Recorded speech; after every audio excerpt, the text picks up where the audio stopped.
On apprend tout récemment que ça fait 1 an que le chantier est à l'arrêt sous le palais du Midi. Et on se demande pourquoi est-ce qu'on nous a caché cela. On sort déjà d'énormément de retard de chantier par rapport aux impétrants et par rapport à la génie civile. Et voilà, les commerçants actuellement ne comprennent rien. Ça ressemble à quoi, l'avenue de Stalingrad maintenant? Bah, je vous invite à passer, hein. Elle est éventrée, elle est poussiéreuse, elle est sale. C'est un chantier qui était censé être modèle de la décennie avec des moyens hors normes. Mais là, on voit que c'est un fiasco. C'est tout à fait l'inverse. Le palais du Midi, c'est le cœur de l'avenue Stalingrad. C'est un monument, on va dire. C'est un monument qui regroupe la grande majorité des commerçants.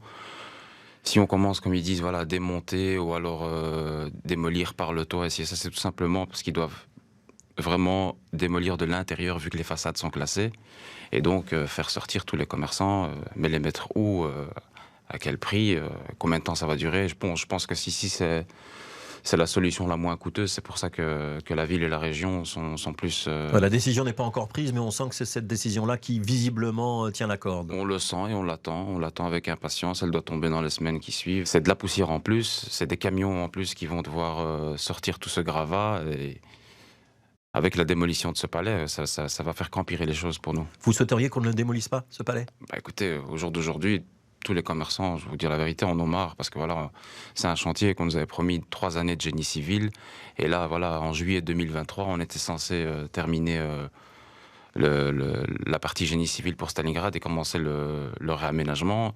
Et là, on nous annonce voilà, des travaux de 5 à 10 ans en plus. C'est tout simplement intenable, intenable. Ceux qui sont le plus impactés, on les a déplacés dans le village box. Ouais. Donc le village box, ce sont ces containers qu'on peut voir à côté de la station Stalingrad. Il y a quoi? Il y a une dizaine de commerçants? Oui, il y en a 7-8 sur les 300 de la zone impactée. Et puis, il y a tous les commerçants du Palais du Midi qui ont pu bénéficier d'une exonération de loyer de 36 mois, qui prend fin cet été d'ailleurs. Comment est-ce que la région, comment est-ce que la STIB a cette obstination et surtout cet entêtement de vouloir faire ce métro à tout prix, quoi qu'il en soit, quoi qu'il en coûte?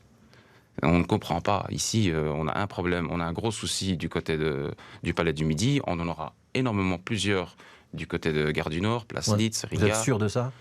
Bah écoutez, c'est certain, les études sont là. On est pour le métro, mais pas dans des conditions pareilles. Vous comprenez? Déjà, on a tout simplement pas compris pourquoi est-ce qu'on nous implante une station dans Stalingrad alors qu'on est très bien desservi. On a la gare du Midi à 500 mètres, on a la station Le Monnier à 200 mètres. Et ici, voilà, on aurait pu choisir une autre alternative.